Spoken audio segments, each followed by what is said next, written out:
ta nè đăng tê thá chùm riêng một bọn ai rộng chùm nô ban trán chiêng mùi còn này nè tao ọc này ai rộng chùm nô ban pi YouTube ផង pi Facebook ផង និង pi Music Stream ផងដែរប៉ុន្តែមនុស្សភាគច្រើនកំពុងអាប់ឡូតខុសវិធីហើយនោះគឺជាមូលហេតុដែលពួកគេមិនអាចរកចំណូលបាន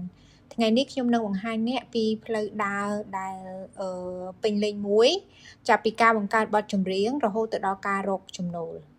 ជាការពិតមិនមែនគ្រាន់តែអាប់ឡូតបទចម្រៀងហើយយើងអង្គុយរងចាំលុយនោះទេព្រោះដោយសារតែអ្នកខ្លះគាត់អាប់ឡូតបានអ្នកខ្លះគាត់អាប់ឡូតតែរកលុយមិនបានអញ្ចឹងនៅក្នុងវីដេអូថ្ងៃនេះខ្ញុំនឹងបង្ហាញអ្នកអំពីរបៀបដែលចម្រៀង Sono AI អាចរកលុយបានពី YouTube Facebook និង Music Streaming ហើយអ្វីខ្លះដែលអ្នកត្រូវដឹងមុនពេលអ្នកអាប់ឡូតចម្រៀងរបស់អ្នកបើអ្នកកំពុងតែចង់ចាប់ផ្ដើមឬក៏ទើបតែចាប់ផ្ដើម AI Music ឬក៏មានគម្រោងអាប់ឡូតចម្រៀងទៅ Spotify, Apple Music ឬក៏ YouTube ខ្ញុំសូមណែនាំឲ្យអ្នកទាំងអស់គ្នាមើលវីដេអូមួយនេះតាំងពីដើមរហូតដល់ចប់ព្រោះកំហុសតូចដែលអ្នកទាំងអស់គ្នាមើលរំលងវាអាចធ្វើឲ្យអ្នកខាតពេលវេលាហើយក៏មិនអាចរកលុយទៅតាមអ្វីដែលអ្នកទាំងអស់គ្នាចង់បានដែរទីមួយកំហុសដ៏ធំបំផុតរបស់អ្នកចាប់ផ្ដើមពីដំបូងហើយនៅពេលអ្នកនរគ្នាឃើញគេចែករំលែកច្រើនការចែករំលែកមួយចំនួនវាមិនទាន់អស់សេចក្តីប៉ុន្តែអ្វីដែលអ្នកនរគ្នាគិតដំបូងគេបំផុតគឺអ្នកនរគ្នាតែងតែយល់ខុសថា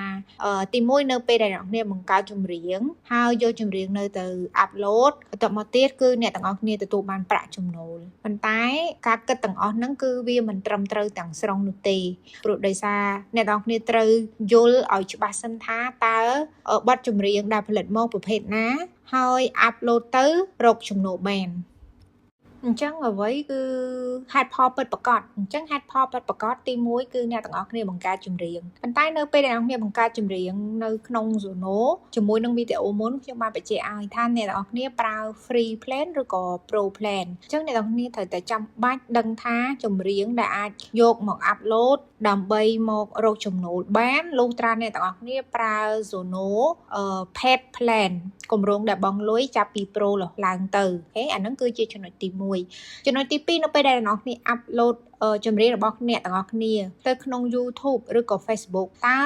អ្នកទាំងអស់គ្នាឃើញចម្រៀងរបស់អ្នកទាំងអស់គ្នានឹងមានអ្នកចូលចិត្តស្ដាប់ដែរអត់ហើយមានត្រូវតាមគោលការណ៍ YouTube ឬក៏ Facebook ដែរឬក៏អត់អាហ្នឹងនៅក្នុងករណីដែលអ្នកទាំងអស់គ្នាត្រូវការរកលុយពី YouTube និង Facebook ដល់ឡែកបើសិនជាអ្នកទាំងអស់គ្នា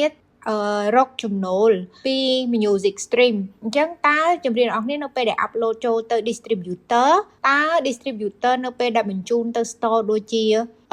Spotify, Apple Music ឬក៏ Amazon តើមានអ្នកស្ដាប់ដែរឬក៏អត់អញ្ចឹងហេតុផលទាំងអស់នេះខ្ញុំនឹងបញ្យល់នៅ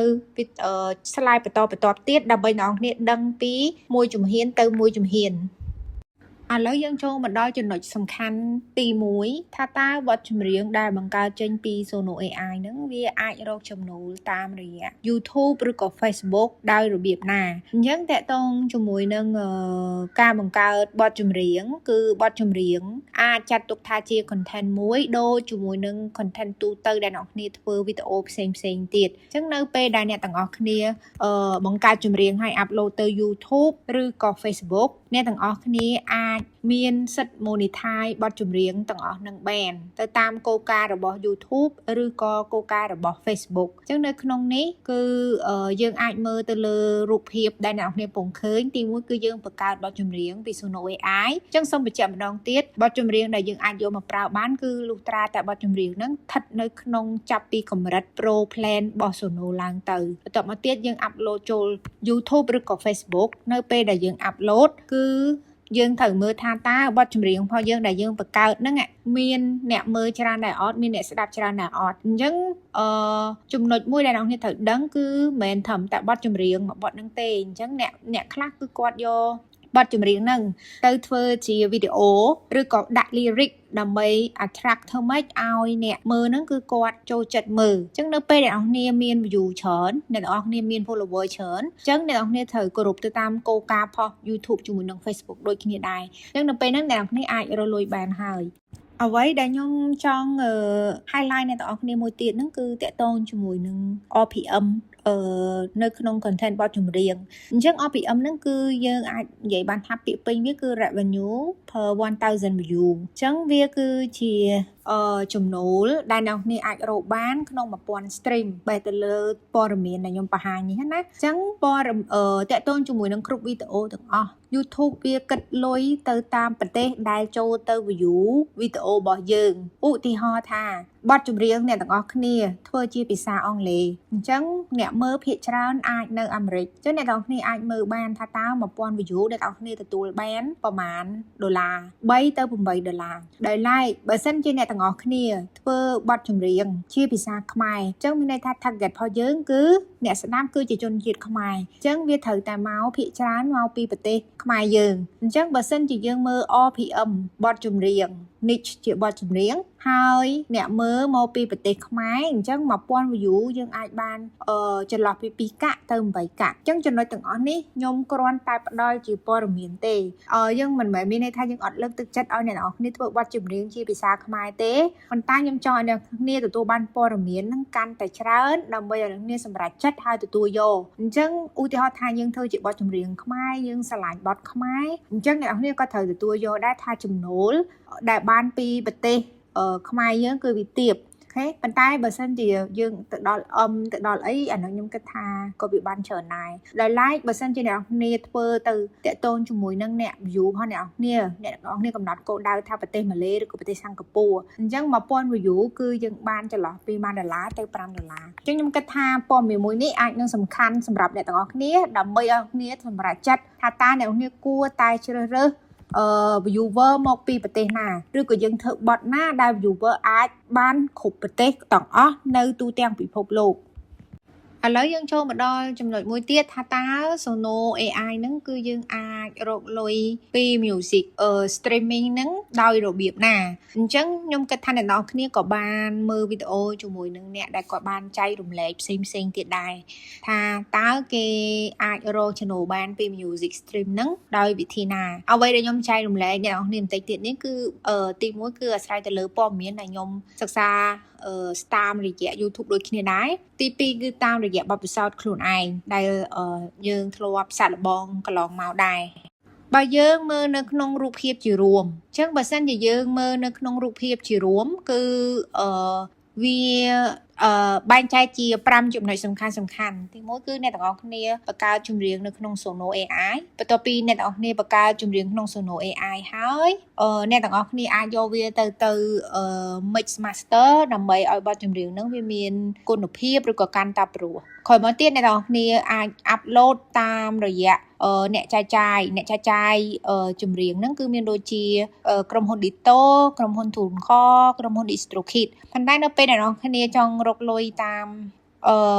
music stream នេះអ្នកនរគ្នាត្រូវដឹងដូចគ្នាដែរថាតើ distributor ណាទទួលជាមួយនឹងចែកចាយបទចម្រៀង AI ហើយ distributor ណាដែលគាត់ restrict ហើយអត់ទទួលបទចម្រៀង AI ជៀសវាងអ្នកនរគ្នាទៅ register ទៅខាតពេលហើយខាតលុយដូចគ្នាដែរហើយទី3បន្ទាប់ពីអ្នកនរគ្នា upload បទចម្រៀងចូល distributor ហើយអ្នកទាំងអស់គ្នាត្រូវចាំនៅពេលដែល distributor ហ្នឹងគាត់ចែកចាយទៅ platform ផ្សេងដូចជា Spotify ឬក៏ Apple Music អញ្ចឹងនៅពេលដែលចែកចាយហើយតើសួរថាតើបានចំណូលតែម្ដងឬក៏មិនគឺអត់ទាន់ទេគឺវាអាស្រ័យទៅលើថាតើបទចម្រៀងផងអ្នកនរគ្នាហ្នឹងវាមានគុណភាពដែរអត់វាព្រោះអត់មានអត្ថន័យអត់អញ្ចឹងបើសិនជាមានអ្នកស្ដាប់ទៅអ្នកទាំងអស់គ្នាទទួលបានចំណូលអញ្ចឹងនៅពេលដែលអ្នកគ្នាបានទទួលការដាក់ចម្រៀងនៅលើ Store Apple Store ហើយ Spotify ហើយនៅពេលដែលអ្នកស្ដាប់កាន់តែកើនឡើងអ្នកទាំងអស់គ្នានឹងទទួលបានចំណូលកាន់តែច្រើន Distributor ដូចជា Dito ឬក៏ DistroKid គាត់នឹងបង់លុយមកឲ្យអ្នកទាំងអស់គ្នានៅពេលដែលមានអ្នកគេចូលទៅស្ដាប់ចម្រៀងផងអ្នកទាំងអស់គ្នាហើយអ្វីដែលអ្នកនរគ្នា upload ហ្នឹងគឺវាខ្លាចទៅជា passive income អញ្ចឹងវានឹង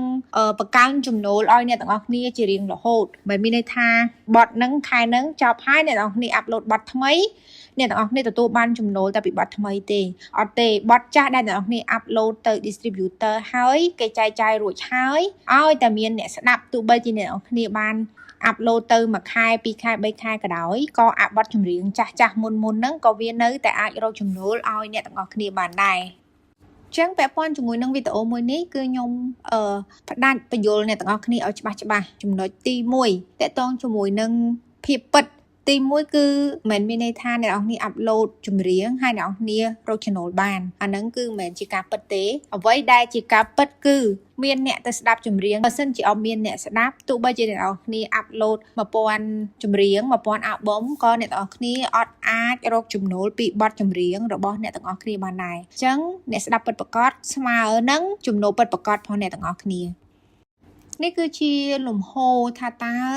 អ្នកទាំងអស់គ្នាឆ្លងកាត់អីគេខ្លះទៅអ្នកទាំងអស់គ្នាអាចរកចំណូលបានអញ្ចឹងចំណុចទី1គឺអ្នកទាំងអស់គ្នាត្រូវប្រើ Pro Plan ដើម្បីបង្កើតចម្រៀងបន្ទាប់ពីបង្កើតចម្រៀងហើយអ្នកទាំងអស់គ្នាត្រូវយកវាទៅ Mix Master សិនព្រោះបើសិនជាអ្នកទាំងអស់គ្នាយកចេញពី Sono តែម្ដងហើយទៅ Upload គឺក្រុមហ៊ុន Distributor ភាគច្រើនគឺអត់ទទួលទេហើយបើសិនជាទោះបីជាគេទទួលមុននឹងក្រោយគេនឹង review កូកាពាក់ព័ន្ធជាមួយនឹង AI Music គេអាចនឹង ban ចម្រៀងយើងឬក៏ remove ចម្រៀងយើងចេញពី store ដែរអាហ្នឹងណាអញ្ចឹងអាហ្នឹងទាំងអស់គ្នាខ្ញុំសូម highlight ម្ដងហើយម្ដងទៀតថានៅពេលដែលអ្នកនរគ្នាចង់រកលុយទៅតាម streaming platform ហ្នឹងអ្នកនរគ្នាត្រូវតែដឹងថាតើ distributor ណាខ្លះវាទទួលបទចម្រៀង AI ឬក៏មិនទទួលបទចម្រៀង AI ឬក៏ restricted ទៅលើបទចម្រៀង AI អញ្ចឹងបន្ទាប់ពីអ្នកនរគ្នា upload ទៅ distributor ហើយ distributor ហ្នឹងនឹងចែកចាយទៅ music store មានដូចជា Spotify Apple Music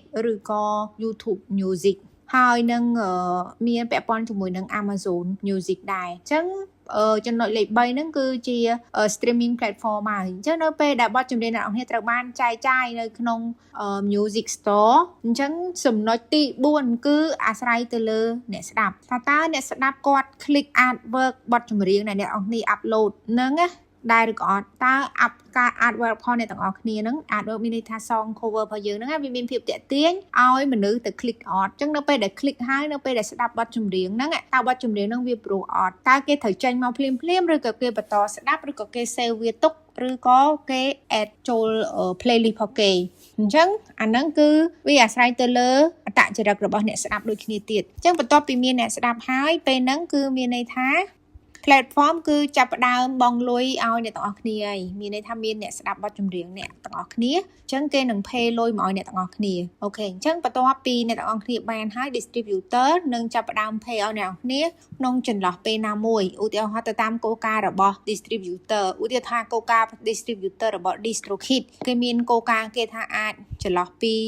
amount ប៉ុន្មានដែលគេអាចបង់ឲ្យអ្នកទាំងអស់គ្នាបានបើសិនជាទៅ Ditto តើគេត្រូវ clear ឲ្យអ្នកទាំងអស់គ្នាប្រហែលខែម្ដងអញ្ចឹងអានឹងវាអាស្រ័យទៅលើគោលការណ៍មួយក្រោយមកទៀតគឺមានន័យថាអ្នកទាំងអស់គ្នាទទួលបានលុយនៅពេលដែលគេវេលុយនឹងមកចូលគណនីរបស់អ្នកទាំងអស់គ្នាដោយ live វីដេអូទី3នេះគ្រាន់តែចង់បញ្ជាក់ដល់អ្នកទាំងអស់គ្នាថាតើគេរាប់បែបម៉េចទៅគេរាប់ថាមួយ stream អញ្ចឹងលក្ខខណ្ឌដែលគេរាប់ថាមួយ stream គឺទី1គឺអ្នកស្ដាប់គាត់ចូលទៅចាក់ចម្រៀងរបស់យើងស្ដាប់ហ្នឹងគឺយ៉ាងហោចណាស់ក៏ចាប់ពី30 second ទៅច្រើនជាង30វិនាទីដែរហើយបើសិនជាអាហ្នឹងគឺ Spotify បើសិនជា Apple Music លុះត្រាតែគេចូលទៅស្ដាប់បទចម្រៀងយើងហ្នឹងយ៉ាងហោចណាស់ក៏ 50% ហើយគេអត់មាន skip វាភ្លាមនៅពេលដែលគ្រាន់តែចូលទៅស្ដាប់អញ្ចឹងណាមួយទៀតគឺគេគិតលុយឲ្យយើងហ្នឹងគឺគេត្រូវមើលគេមានមើលទៀតថាតើ stream ហ្នឹងមនុស្សអ្នកចាក់ស្ដាប់ឬក៏មាន bot ឬក៏ fake stream អញ្ចឹងវាមានអ្នកទៅ fake stream ឬក៏មាន bot stream អីដែរអញ្ចឹងគេក៏អាចមានគេហៅថាគេមានអីដែលអាច detect មើលដឹងថាតើយើងមាន fake stream ដែរអត់មាន fake stream ហ្នឹងមានន័យថាអ្នកស្ដាប់មិនមែនជាអ្នកស្ដាប់ពិតប្រាកដទេប៉ុន្តែយើងប្រើវិធីសាស្ត្រអីផ្សេងដើម្បីទៅចាក់ចម្រៀងហ្នឹងដើម្បីឲ្យឃើញ stream ច្រើនហើយបានលុយអញ្ចឹងកន្លែងហ្នឹងគឺជៀសវាងដាច់ខាតព្រោះបើសិនជាគេចាប់បានមានន័យថា គឺគេ ban account របស់យើងហើយយើងលែងអាចរកលុយជាមួយនឹង platform music ទៀតហើយអញ្ចឹងណាកុំលេងផ្លូវកាត់អីចំណុចលេខ4នេះគ្រាន់តែចង់បញ្ជាក់គ្នាយើងម្ដងហើយម្ដងទៀតថាកុំរំពឹងខ្ពស់ពេកថាឲ្យតែ upload គឺមានន័យថាយើងរកចំណូលបានការ upload ក៏ពិតជាក់ស្ដែងមិនថាអ្នកនរគ្នារកលុយតាម YouTube ក៏ដោយមានន័យថា monetize តាម YouTube ក៏ដោយ monetize តាម Facebook ក៏ដោយឬក៏រកចំណូលតាមរយៈ streaming platform ក៏ដោយការ upload បទចម្រៀងវាគ្រាន់តែជាជំហានទី1តែប៉ុណ្ណោះអានេះខ្ញុំគ្រាន់តែចែករំលែកតកតងជាមួយនឹង quality គុណភាពបទចម្រៀងថានៅពេលដែលអ្នកទាំងអស់គ្នាមានចម្រៀងដែលមានគុណភាពអ្នកទាំងអស់គ្នាមាន6មានន័យថាការចាប់ផ្ដើមក្បាលដំបូងនៃបទចម្រៀងរបស់ទាំងគ្នាហ្នឹងគឺវាតាក់ទាញបូកជាមួយនឹង artwork ចម្រៀង song cover របស់អ្នកទាំងអស់គ្នាហ្នឹងក៏វាស្អាតហើយវាជាប្រភេទចម្រៀងដែលគេចូលចិត្តស្ដាប់ដដែលម្ដងហើយម្ដងទៀតឬក៏ជាបទចម្រៀងដែលគេចូលចិត្តយកវាមក share នៅលើ TikTok ឬក៏ Facebook ដែលយើងហៅថាពេលដែលគេ share ច្រើនទៅវាខ្លាចទៅជា trending អញ្ចឹងពេលហ្នឹងហើយដែលអ្នកទាំងអស់គ្នារកចំណូលបានកាន់តែច្រើនអញ្ចឹងនិយាយជារួមមានន័យថា more listener higher chance ដើម្បីទទួលចំណូលអានេះគឺខ្ញុំសូម recap ត្រឡប់មកវិញថាតកតងជាមួយនឹងការចាប់ផ្ដើមរហូតទៅដល់រកចំណូលបានអ្នកទាំងអស់គ្នាត្រូវឆ្លងកាត់ដំណាក់កាលអីគេខ្លះអញ្ចឹងអ្នកទាំងអស់គ្នាអាចរំលឹកខ្លួនឯងឬក៏អាចយកវាជាគោលដើម្បីទៅសិក្សាបន្ថែមទៀតបានអញ្ចឹងណាព្រោះនេះវាគ្រាន់តែជាការចែករំលែកនៅជ្រុងមួយដែលខ្ញុំធ្លាប់បានរៀនសូត្របូកជាមួយនឹងបទពិសោធន៍ជាក់ស្ដែងរបស់ខ្លួនឯងត្រឡប់មកដល់ចំណុចនេះវិញអានេះគឺជាតួលេខជាក់ស្ដែងរបស់ខ្ញុំគឺខ្ញុំមាន account នៅក្នុង DistroKid ការខ្ញុំបង្ហាញកាលពីវីដេអូមុនពាក់ព័ន្ធជាមួយនឹងថាតើ music AI អាចរកលុយបានដែរឬទេគឺពេលហ្នឹងខ្ញុំទៅចាប់ផ្ដើមបានមួយខែហ្នឹងគឺបាន30 stream តែឥឡូវនេះខ្ញុំចាប់ផ្ដើមចូលបានខ្ទង់ល្បាក់ខែ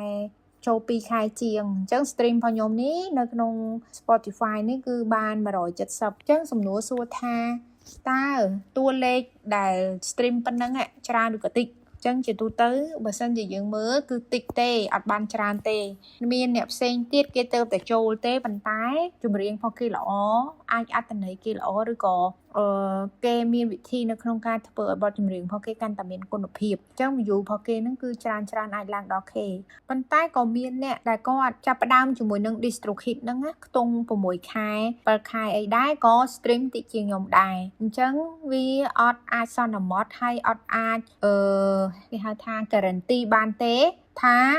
យើងវានឹងជោគជ័យនៅក្នុងវិស័យមួយនេះប៉ុន្តែជាទូទៅបើតាមខ្ញុំសង្កេតមើលឲ្យតែអ្នកទាំងអស់គ្នាខំប្រឹងធ្វើអ្នកទាំងអស់គ្នាកែសម្រួលអ្នកទាំងអស់គ្នាទៅមើលថាតើបទចម្រៀងណាគេចូលចិត្តស្ដាប់ប្រភេទអីចូលចិត្តស្ដាប់អ្នកទាំងអស់គ្នាព្យាយាមទៅធ្វើអ្នកទាំងអស់គ្នាមានទិសដៅពិតប្រាកដគោលដៅពិតប្រាកដអញ្ចឹងជាទូទៅខ្ញុំឃើញថាគេទទួលបានជោគជ័យនៅក្នុងវិស័យហ្នឹងអានេះគឺជាការជួយសម្រួលដល់អ្នកទាំងអស់គ្នាខ្ញុំបានរៀបជា checklist ថាតើមុនពេលចាប់ផ្ដើមចម្រៀងតើអ្នកទាំងអស់គ្នាគួរតែធ្វើអីគេខ្លះអញ្ចឹងវាជា checklist មួយហើយបន្ទាប់ពី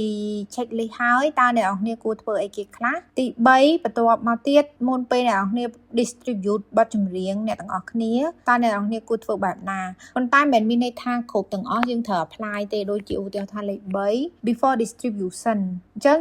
យើងត្រូវ check មើលប្រភេទ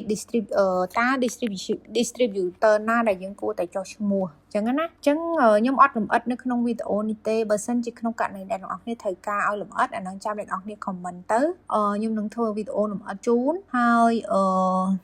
លេខ4មួយទៀតបន្ទាប់ពី release តើយើងគួរធ្វើបែបម៉េចទៀតអញ្ចឹងអានេះគឺជា tip សំខាន់ឬក៏យើងហៅថាជា checklist ដែលអ្នកទាំងអស់គ្នាគួរដឹងនៅពេលដែលទាំងអស់គ្នាដើរលើវិថីមួយនេះ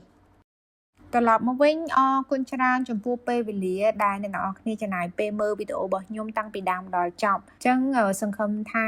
យើងនឹងមានឱកាសជួបគ្នាជាមួយនឹងវីដេអូថ្មីផ្សេងទៀតហើយខ្ញុំនឹងមើលទៅលើ comment ថាតើភាគច្រើនអ្នកនរគ្នាមានបញ្ហាត្រង់ចំណុចណាអញ្ចឹងខ្ញុំនឹងធ្វើវីដេអូពាក់ព័ន្ធជាមួយនឹងបញ្ហាទាំងអស់ហ្នឹងដើម្បីជួយចែករំលែកក៏ដូចជាដោះស្រាយទៅតាមអ្វីដែលខ្ញុំអាចមានលទ្ធភាពធ្វើទៅបាន